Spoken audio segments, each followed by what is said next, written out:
మాతృభాషలో విద్యాభ్యాసం జరిగితే విద్యార్థులు జీవితంలో ఉన్నత స్థాయికి ఎదుగుతారని రాష్ట్ర అధికార భాషా సంఘం అధ్యక్షుడు త్రివిక్రమ్ రావు అన్నారు.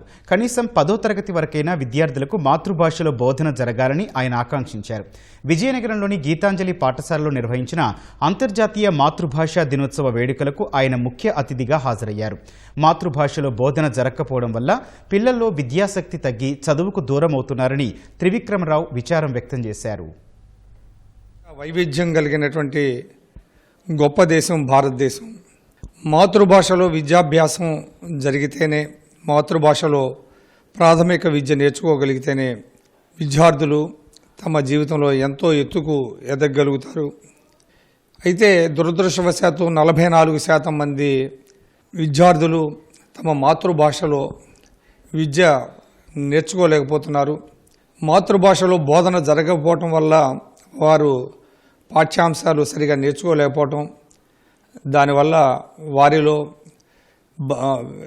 విద్యాభ్యాసం అంటే విద్య పట్ల ఆసక్తి తగ్గిపోవటం, చివరకు విద్యకు దూరం అవటం కూడా జరుగుతున్నది.